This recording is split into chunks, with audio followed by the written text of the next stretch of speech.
Saya jadi anggota DPR 3 kali nggak pernah pakai politik uang. Wah, hebat kali, Bang. Ya, boleh dicek dapil saya. Pakai apa, Bang? Dipakai apa jadinya? Ini Silakan aja. ini success story Ya. betul ini. Memang betul. Saya sangat bersyukur ya, bagi saya kehormatan menjadi anggota DPR. Apalagi dapil saya itu Subang, Majalengka, Sumedang. Dulu Gus Dur tanya itu 99% beragama Islam, 90% dari suku Sunda. Saya orang Indonesia, kebetulan orang Batak, dan beragama Kristen Protestan. Saya bilang, Gus Dur, saya menemukan umat Islam yang sangat luar biasa. Bisa menerima itu. Dan saya kebetulan suara terbanyak. Gimana cara meyakinkan mereka itu? Ya, tanya rakyatnya. Jadi kalau Anda berani ngomong Mungkin itu, definisi politik uangnya. Politik uang di sini apa nih? Maksudnya iya, ngasih uang untuk dipilih, ngasih uang kan? untuk dipilih. Betul. Tapi transaksi, Oh, uang enggak, transaksi enggak termasuk pernah. uang operasional. Enggak. Kan itu ada aturannya. kalau ngasih uang untuk dipilih, pasti enggak. Saya disumpah demi apapun siap. Wah, ini cocok ini kalau begini. Boleh saya kasih uang dulu? Ini? Tapi barusan katanya nggak mau terima uang. Nggak mau ngasih uang. Nggak mau ngasih uang. Ini game. Ini baru nemu saya. Iya. Karena dalam studi-studi dan riset yang kita lakukan, semua orang yang kita jumpai, mereka ngaku menggunakan uang sedikit, banyak dan sedang. Dan baru mungkin nemu ada Bang Ara ini. juga. Tapi Kalau kalau sudah jadi, Uang ke logistik bentar, kalau sudah jadi ya, kita bantu beberapa orang. Sampai sekarang saya udah 5 tahun enggak, masih saya umrohin. Ya, itu saya lakukan. Tapi sesudah saya jadi, sesudah terpilih, ada yang bantuan pendidikan saya bantu, ada yang bentuk kesehatan perlu obat saya bantu. Tapi bukan untuk memilih saya. Sesudah jadi pada saat kampanye tidak pernah bagi uang. pasti. Oke. Tapi Nana, sabar dulu. Ada juga yang sama persis ngomongnya sama Ara bahwa dia nggak pakai uang. Saya tanya, terus kalau nggak pakai uang pakai apa? Pakai Muk. gelas setengah lusin, dan dia impor dari satu negara. Ya artinya logistik kan, uangnya nggak langsung benar-benar cash kan. Betul. Ya. Makanya saya tanya nanti sama Bang Ara. Karena gini, sebenarnya nggak pakai uangnya Bang Ara ini, apakah uang atau ada barang yang juga dibagikan? Gini Mbak, bahkan Saya tanya ya, ini kan Iya, saya tanya. Saya jawab Saya langsung tahu. aja. Ada alat peraga yang diperbolehkan di aturan. Selama itu kita lakukan, ya kita lakukan. Oh. Alat peraga itu bisa kaos, bisa kalender, ya kan? Kita bisa kasih apa-apa yang bisa diperbolehkan secara aturan. Kita lakukan dengan kreatif tentunya, bahkan kita bikin desain-desain yang lucu-lucu, yang menarik. Ya, kalau itu saya setuju, saya yakin masih bisa. Tapi kalau dulu ya, tapi kalau periode sekarang saya nggak yakin ada orang yang bisa Enggak, karena masuk. definisi Gitu Mbak Irma. Nggak yakin. Enggak, Kalau Kak. sekarang ya, kalau Bang Ara kan tahun berapa itu? Iya. Itu masih bisa. 2004 sampai Iya, 2019, masih bisa Bang. itu. 15 tahun. Dan Masih bisa. Pemilu sekarang nggak bisa, Masyarakat ininya belum terbentuk seperti hari ini. Kayaknya Kalau mau hari curhat, ini, bentar lagi keluar nih. Mau keluar nih. Iya. karena definisi ini pusing ya. Apa namanya? Sampai sakit katanya masuk rumah sakit. Pusing loh. definisi politik uang itu kan fleksibel dalam undang-undang pemilu.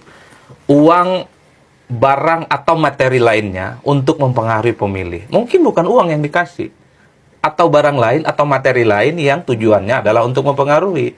Dan politik uang itu ada yang pasca bayar, ada yang prabayar. Mungkin ada dijanjikan tuh sebelum nyoblos, kalau I menang, you akan saya berangkatkan kemana? Jalan-jalan lah, muter-muter dan seterusnya. Kalau saya menang, masjid, musola, keramik, disubsidi dan seterusnya. Itu juga bagian dari politik Kalau memang itu uang. sehari-hari seperti itu, berarti wajar kalau ada anggota DPR yang bilang, sudahlah legalkan saja. Makanya saya ingin katakan nak, bahwa pernyataan anggota dewan ini adalah bentuk kejujuran. Karena sekalipun politik uang itu diharamkan, itu dilakukan oleh hampir semua kontestan. Dilakukan oleh Oke teman-teman, kembali lagi bersama saya di channel ini. Mari kita saksikan bagaimana tanggapan-tanggapan para netizen tentang cuplikan video tersebut. Jadi teman-teman, ya mungkin kata mereka di sini itu jemput paksa Mulyono untuk menunjukkan ijazahnya di Pengadilan Negara Surakarta, karena Mulyono inilah adalah pokok permasalahan yang paling besar di Indonesia. Makanya dia dijemput paksa untuk menyaksikan ataupun menunjukkan ijazah di pengadilan. Nah, jadi teman-teman, orang yang sangat bodoh yang bela ijazah palsu, maju terus pantang mundur ungkap ijazah palsu. Ya, jadi semoga orang-orang di Indonesia mau membela yang membongkar kejahatan Jokowi ini. Jadi teman-teman, rakyat jengkel dan tidak percaya lagi sama pemerintah. Ya, ijazah yang gak berani diperlihatkan hanya untuk menggadu domba anak bangsa. hati-hati pakai gaya baru yang mau mengadu domba. Nah, kemudian ijazah Jokowi harus terungkap seadil-adilnya. Jika palsu, Jokowi bikin gaduh negara ini. Nah, jadi Jokowi lah ketika palsu ijazahnya itu, maka Jokowi adalah pokok permasalahan. Nah, jadi ketika asli, maka yang membuat amburadul negara kita adalah RRT. Ya, jadi semoga ataupun mereka yakin bahwasanya ijazah Jokowi itu memang sudah palsu dan sudah terbukti palsu. Jadi teman-teman, geng Solo otaknya pada stres, makasih omongannya ngalor ngibul, jadi pembohong kelas dunia. Nah, kemudian hukum harus tegas, adil, jujur, sesuai kebenaran secara terbuka supaya tidak menimbulkan fitnah yang saling curiga. Jadi hukum harusnya jujur dan adil, ya, karena secara terbuka supaya tidak menimbulkan fitnah dan saling curiga kepada yang lain. Jadi teman-teman, sebenarnya itu hukum harus tegas dan adil, ya, karena hukum itu tidak boleh memandang bulu siapa yang melakukan kejahatan, ya. Maka Indonesia diperjuangkan bukan untuk koruptor dan para penjahat, ya, tapi ingat, Indonesia diperjuangkan untuk kesejahteraan dan kemakmuran seluruh rakyat Indonesia, ya. Nah, kemudian baru kali ini ratusan juta pelayar Indonesia atau dunia hanya satu orang ijazah yang pakai kacamata pada sehari-hari, tidak pakai kacamata itu saja sudah jelas. Jadi di Indonesia itu baru kali ini terdapat yang membuat jadi ribet negara kita itu hanya satu orang ataupun hanya ijazah yang memakai kacamata. Memang jelas. Makanya rakyat curiga karena baru kali ini mereka melihat bahwasanya tidak ada yang boleh memakai kacamata di ijazah. Maka karena mereka sudah mengetahui bahwasanya ijazah Jokowi itu memakai kacamata ataupun foto yang ada di ijazah Jokowi itu sudah memakai kacamata, tapi sebelum-sebelumnya ataupun yang sudah S1 itu ataupun yang sudah sarjana itu tidak pernah memakai kacamata pada saat foto ijazah. Jadi itulah kecurigaan para ahli yang mau membongkar ijazahnya ini ataupun para masyarakat Indonesia. Nah, jadi dari situlah kita mengetahui bahwasanya ijazah Jokowi itu benar-benar palsu. Nah, kemudian semoga ijazah Jokowi segera terbongkar, entah asli entah palsu, biar tidak terjadi kegaduhan di medsos. Nah, lanjut, semua rakyat dan perjuangan RRT semua bisa terjebak ke gorong-gorong yang sedalam-dalamnya kalau semua yang menjadi penegak hukum seperti KPU, Kapolri, MK, dan PDPA semua masih berpihak kepada pembohong untuk asli dibela dan dilindunginya. Nah, kemudian teman-teman harusnya dimenangkan yang jujur bukan yang munafik. Jika salah satunya harus menjunjung kebenaran.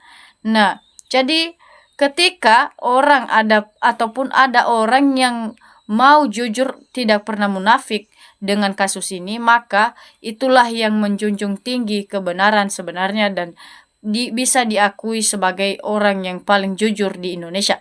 Jadi kecurangan dalam pelaksanaan pileg maupun pilpres adalah satu lembaga KPU, maka komisioner KPU lah yang harus diganti total ataupun anggota KPU dan ketua KPU-nya beserta jajarannya maka harus diganti karena memang mereka ini yang tidak pernah berpihak dengan kejujuran. Jadi semoga orang yang bersalah dan temannya mendapat hukum Allah yang sebenarnya dan diadili oleh Allah sendiri. Jadi karena mantan-mantan presiden sebelumnya pada ayem tentram bersama keluarga, tapi kenapa yang satu ini hanya bikin ricuh? Jadi sangat yakin, terlihat sangat haus kekuasaan negara ini jadi kacau. Nah, jadi presiden-presiden dulu ataupun mantan-mantan presiden dulu tidak pernah terjadi hal seperti yang dilakukan Jokowi saat ini, ya. Karena mungkin mereka menjadi presiden itu melalui hal yang benar, bukan seperti yang dilakukan Jokowi. menghalalkan segala cara untuk memimpin dan menguasai negara Indonesia. Ya, jadi mungkin yang mereka rasakan itu ataupun yang mereka rasa bahwasanya Jokowi itu haus dengan kekuasaan, makanya menghalalkan segala cara untuk menjadi presiden kita di Indonesia. Jadi teman-teman, di mana para elit politik bukannya memikirkan kemajuan bangsa dan negara dan kemakmuran rakyatnya. Jadi kalau seperti ini Indonesia akan jalan di tempat, Indonesia emas hanya akan jadi slogan saja alias mimpi. Nah, jadi ketika masalah ini masih belum terselesaikan, maka Indonesia mimpilah. Jangan pernah berkhayal untuk menjadi maju negara ini, karena masalah ini masih belum terselesaikan. Nah, betul-betul harus sampai pengadilan, biarkan ijazah palsunya ditunjukkan di pengadilan. Karena ijazahlah yang membuat jadi heboh negara Indonesia. Nah, kemudian analisa rakyat sudah tahu mana yang benar, tapi rakyat tidak percaya hukum Indonesia, hukum sialan yang biasa dibayar. Jadi makanya hukum di negara Indonesia jadi tidak pernah bisa ditaati karena mereka itu bisa dibayar dan bisa memakan uang dari sogokan siapapun. Nah, jadi semoga tidak memakan uang dari sogokan siapapun, maka negara kita jadi maju terus. Nah, kemudian anak kecil saja tahu, fotonya saja berbeda. Memang yang bela itu pikirannya nggak waras. Rakyat ijazah palsu diusut langsung penjara hari kelat orang Jokowi tipu bohong CV. Jadi anak kecil saja yang menilai foto ijazah atau foto yang ada di ijazah Jokowi itu bisa membedakan ya mana foto Jokowi yang asli ataupun foto yang ada di ijazah itu. Dia bisa membedakan bahwasanya itu berbeda, memang betul ijazah Jokowi itu adalah palsu. Nah, mengapa para penegak hukum ini bisa jadi buta?